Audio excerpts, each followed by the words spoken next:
reminder, if you could please say your name and your outlet with your first question, that would be fantastic. Thank you. Doug, Ryan on TrojanSports.com. Just going to give us the background on how this came together. Who were the connections that kind of put the communication in place and everything? Really, Coach Riley. We have a lot of similar interests. I was with Coach Dana Holgerson for a long time there from the Texas Tech tree. Never worked with him, just had a lot of mutual respect for each other. Kind of came together kind of really fast, honestly. And then as I was at Houston as the secondary coach and defensive coordinator, Coach Lynn was at the Texans as the secondary coach, so a lot of mutual connections. Hadn't worked with any of the guys before. When I had opportunity to come to USC, I know what USC is, the tradition, the culture, all the things that it exemplified. I thought it was a good opportunity for me, and once I had the opportunity, it was kind of a done deal. Luke Evans, Orange County Register. I mean, what was kind of the main, coming from a coordinator job, what was the main kind of selling point from Lincoln, what have you, to get you here and make you feel comfortable, kind of the vision, the direction of the program? Yeah, I think it was a lot of different things. I think number one is USC, and I believe in Coach Riley and where the direction of the program and where it's going. Two, an opportunity for me to learn. I think a lot of Coach Land, we added a lot of other great coaches on the defensive side of the ball. Coach Hance, Coach Henney, Coach Lewis still here as well, and then I think we got a great off-the-field staff as well. And then when you think about football and you think about tradition, I've coached in the Southeast. I've been in the SEC. I've been a coordinator. I'm an American as well as the Big 12. So the opportunity for me to make the leap to the West Coast and be part of the country, new people, new relationships, and the chance to win a Big 12, Big 10 championship as we move forward. I think it was all intriguing to me, and a chance for me to see some things differently from a perspective to learn and to grow in a different way. So that was the intrigue for me. As someone who's been a coordinator, what's impressed you about the way Dan runs things from that post?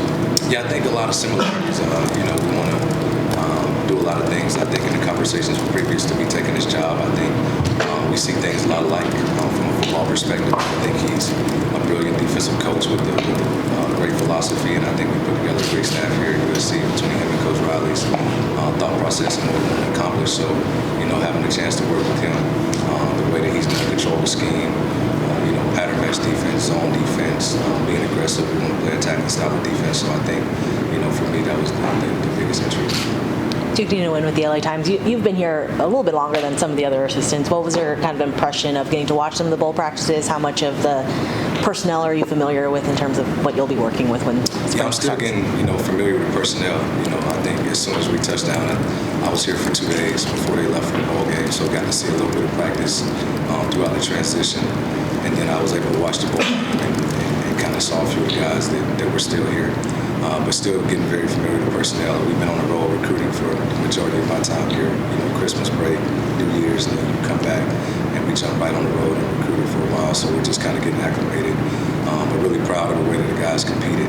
From getting to see those guys for a couple of days in the bowl game, and a lot of guys accepted challenges that had not been in those positions prior to the bowl game. And I thought they competed at a high level.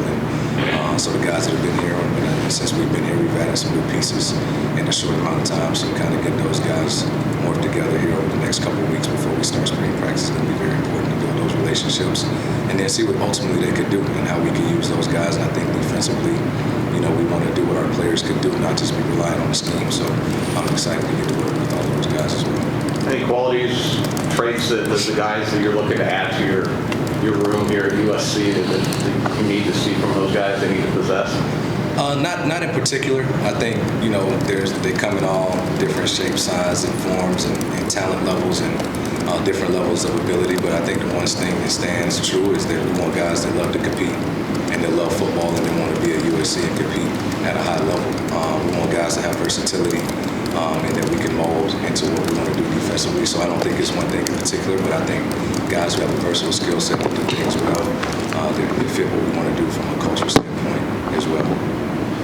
Hey, Coach Morales from the Athletic. So it's having two players in the secondary who play for Dan UCLA help with you in terms of maybe them knowing the defense and helping kind of expedite your learning process? Oh, absolutely. I think Rams, if you look at statistics, he's one of the best guys in the conference last year. He's young. He's very talented. He's strictly business. He loves football.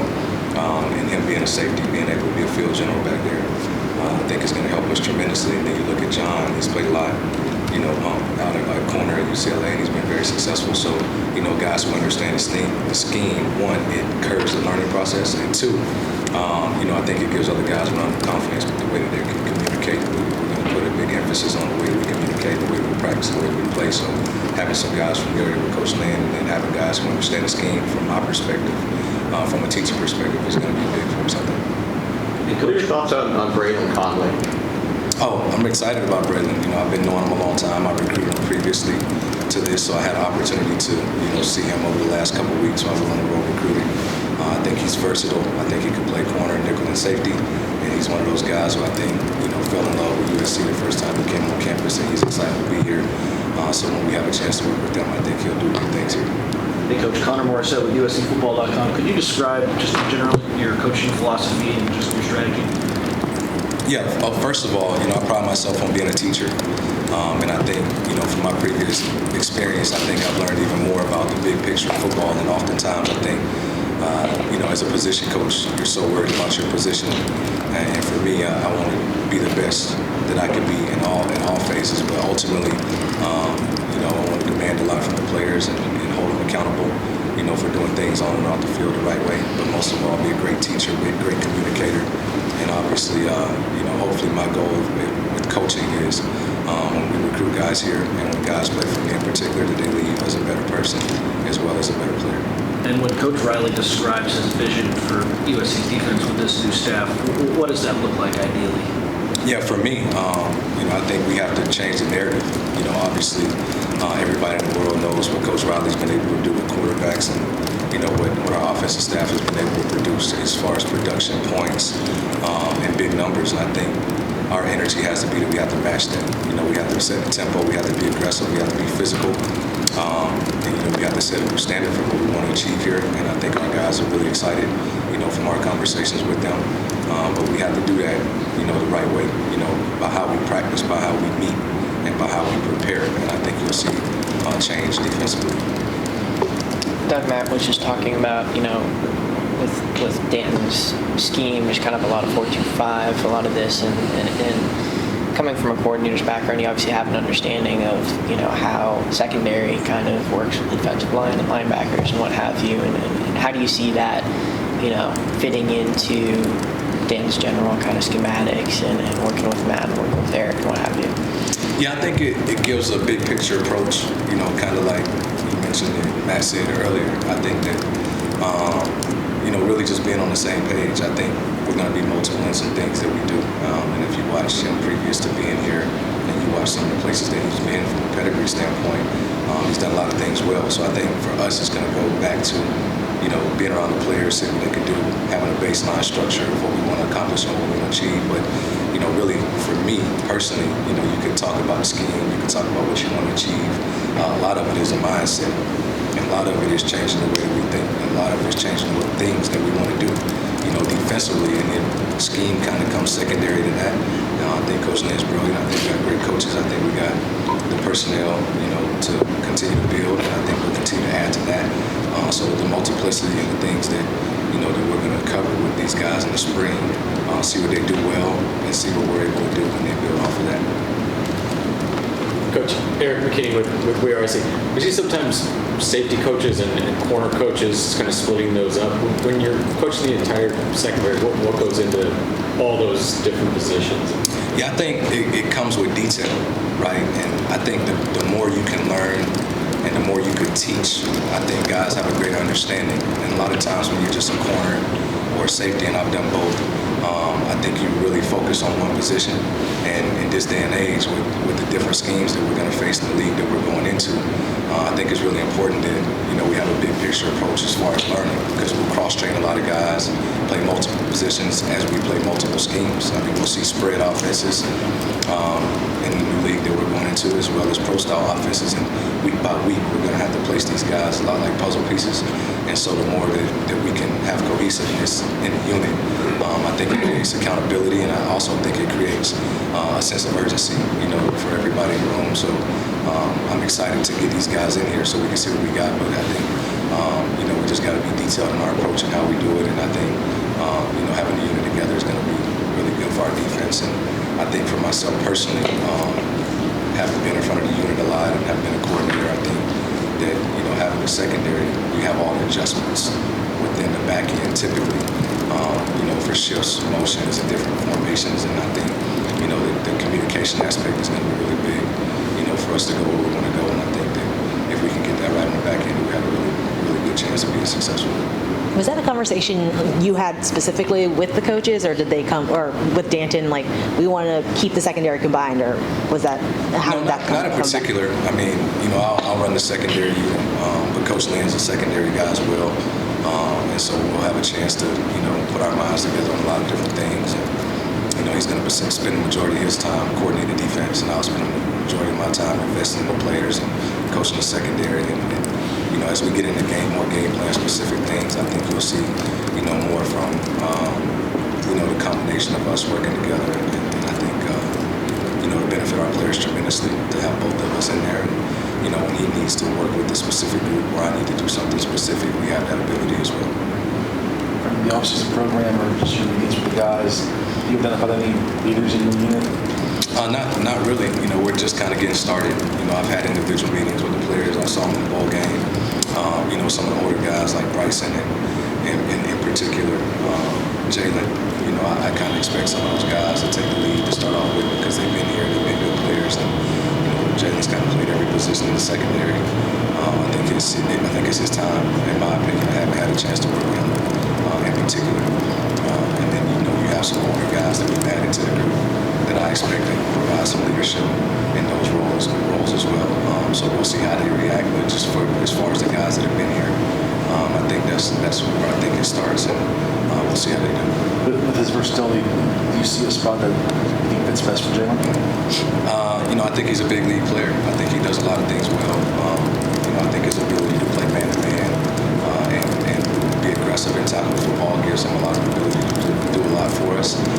But I think nickel, corner, safety, we have to go through spring and kind of see where he fits best. But, getting him in some one-on-one matchups where he can win and putting him in position to be successful, whether that's playing multiple positions or playing one is to be determined. But I think he has the ability to do a lot of things well, and we want to maximize those and bring him the best ability to be successful long term. Coach Keeley, you're with USC Athletics. You were part of a 2015 staff at Alabama that had so many iconic names on it. What did you learn from that time period? I learned a lot. Obviously, with Coach Saban being the head coach and obviously what he's been able to achieve. We have been at the leadership of that program. Just really discipline. Consistency every day in what you do.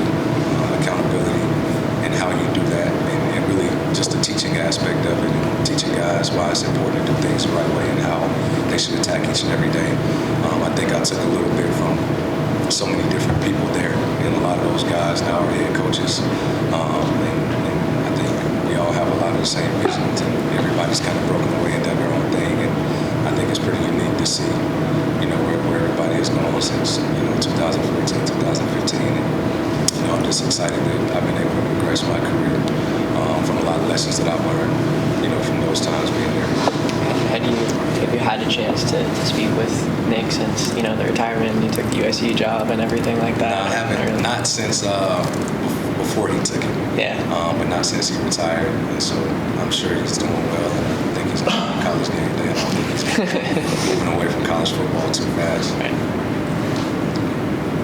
You mentioned teaching a few times. It seems like that's a big emphasis of this defensive coaching staff, specifically like developing players. How important is that aspect of coaching in like today's college football when there are a lot of guys moving around and transferring, and where this team and this program wants to go in terms of developing players long term? Yeah, I think it's the most important aspect, of coaching. We're glorified teachers, if you really want to be honest about it. And I think the guys who are able to do it very well and do it consistently have success. I think there's a lot of different aspects to that. One, I think it all starts, in the weight room and then in the meeting rooms before you even get to the football field. And I think the mentality that you take and the tempo that you set on those places, lend a big hand in what you do when you actually get on the football field. And being detailed in your approach, mastering your position, and, holding guys accountable for doing their job the right way is ultimately, the biggest part of teaching, in my opinion. I think as you study football and as you read, as you watch it, no matter if you have a great year or a bad year, every coach in the country is going to self-scout and look at what they did well and what they did poorly and try to learn and try to grow. But I think if you watch the tape, when guys know what to do and why it's important to do it that way, they typically become successful. And I think technique kind of follows that. So we want to, really do a really good job in the meeting room, do a really good job in the individual periods, and hopefully those things transition into 11-on-11 situations and game time production. Doug, how do you sense, you want to improve upon that heading into the fall? Yeah, I think a lot of it has to do, some of it's scheme, some of it's personnel, but having, the versatility, to play with, depth in the defense. You play a lot of man coverage and you're close to the ball. One false step can lead to big plays. And so I think the biggest thing is eliminate big plays, with discipline and with technique and with fundamental schemes. And then the second part is tackling, right? You have to be able to keep the ball in front of you. When you do, you have to tackle the football and be efficient in everything that you do. So I think it's a combination of a lot of different things, but those two things in particular: eliminate big plays, play fast, and be physical. In terms of evaluating the roster, are you a guy that goes back and watches every snap from last season, or do you start totally fresh with the spring? Yeah, I've watched a lot of tape, obviously, from last year. Not so much scheme or anything. I got great respect for the people that were here before. So I really didn't focus on any scheme. I'm more watching players and strengths and skill sets and what I think we can do with them, and if they're in the right position and what they need to do, and just try to have a gauge of strengths and weaknesses overall for everybody in the secondary. And I think, I'm kind of a film junkie in general, so what I'm trying to do is find a lot of examples to teach them off of, whether it's good, bad, or ugly, so we can put those in the tape as we move on to spring football and do different things, and I can show them not only examples of other people, or if it's NFL, other colleges, but I think guys really learn and grow as they see themselves on tape, and it doesn't really matter who's coaching them. I think it's more about how we push them to be the best version of themselves, and that's what I'm trying to do right now. Is I'm going back and watch those guys from last season, and really picking up where we left off with the bowl game, the energy that they played with, the passion that they played with. And for me, it's a clean slate. I want to get to know them on an individual level, build relationships with them. So I think that better helps me coach them. Because I don't think that every guy can be coached the same, but I think every guy should be coached fairly. So just really digging into what they do well and what they don't, and try to tailor, things individually to what we can do to get them to be the most productive for the team.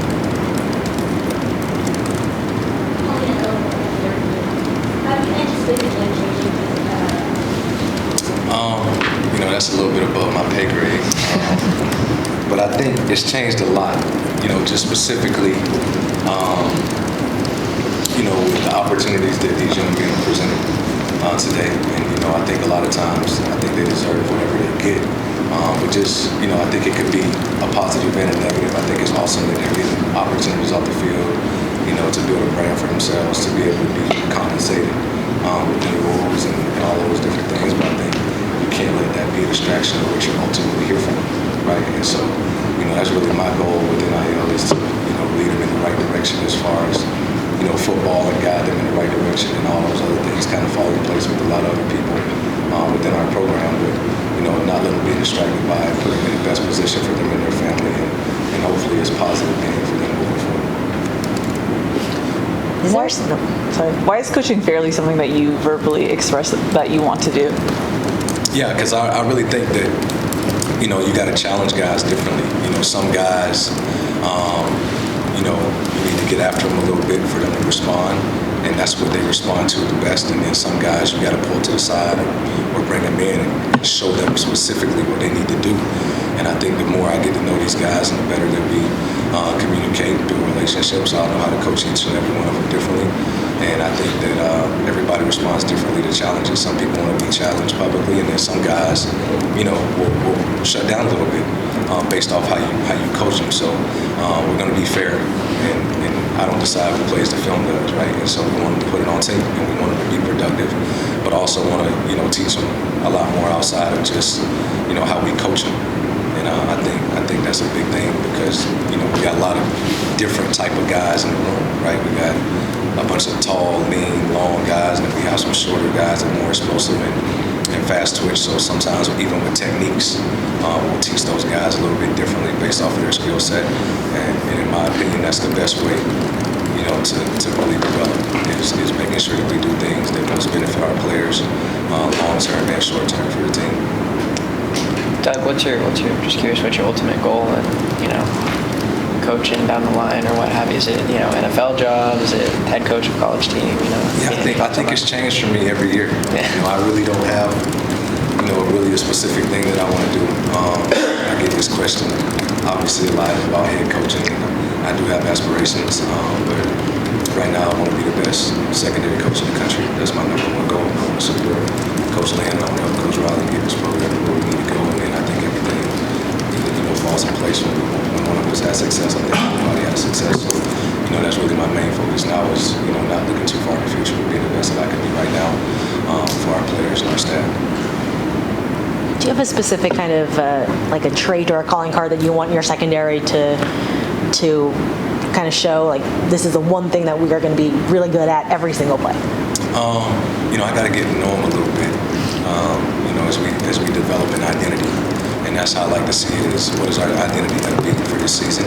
But the one thing that we want to be is we want to be disciplined, and we want to play with a high level of effort. And I think when you recruit good people,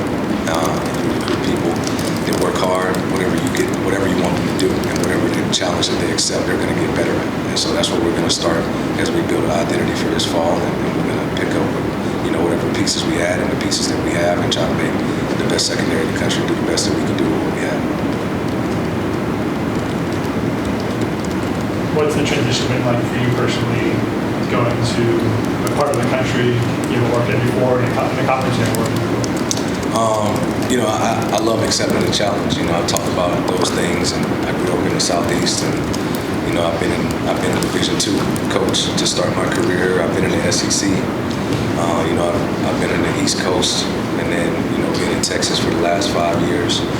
So I've got a lot of different relationships, and coach people from a lot of different places. So for me, I'm about the people. So I think if you're genuine and you work hard, no matter where you go, I think you'll be fine. But I'm excited, to kind of tackle the West Coast and see what's different. And I think that, for me, I've kind of put an emphasis, myself on, kind of recruiting the best players from the West Coast and building the best relationships that I can here, and then going into a new league that's going to expand much further than that. I think once it all comes together, I'm just excited for a new opportunity and a new challenge. More about, for me, being at, USC and Coach Riley and the coaching staff and the players that we're able to coach. And, the tradition has been here in the past. And, as I've kind of grown, I feel like I've heard a lot about SC for a long time. Obviously, as I grew up, one of my really good high school friends, I remember him, Kyle Moore, who played here, picked up we went to high school together. He picks up a USC hat and comes to USC. And then I lived with Kerry Colbert at Alabama, and then Kenichi Desi was on my coaching staff last year at Houston. So I've heard a lot about USC and then watching them and growing, and so I'm just excited to be a part of the tradition and Coach Riley's staff and get to work with relationships that that I've got. Me and Kirby's relationship has been well documented, obviously. It's kind of funny how things play out in this business, and he started his coaching career at Valdosta State as well, much like I did, and a bunch of other successful coaches have kind of done the same. And then working for him at Alabama and being in the mix several times with jobs in that part of the country. And I kind of chose my own path. I chose to be a coordinator at a time instead of going to some of those other places and some of the guys that I had worked with before. And I kind of like to write my own passage and accept different challenges and do things that are uncomfortable. And obviously, some of those guys like Kirby and Coach Saban and all of those guys are kind of the standard, obviously for me and what I've been able to do. But I think for me, I've kind of taken a lot of pride in not being back on the tree at times and growing and developing and doing things to my, with other people and other ways to do things and having success doing it that way. So, to answer your question, there's always a lot of conversations, and you really never know, where you're going to end up in this business. But I feel like, I ended up in the right place, and I'm excited to be here. And I think I could provide a lot of value to our staff with Coach Riley and Coach Lane and all the other coaches on our staff. And you know, we're kind of all new, just putting this thing together. But I'm excited to be here, and I'm excited to see where we go. Let's do one more. Good. All right. Thank you. Good. Thanks, Doug.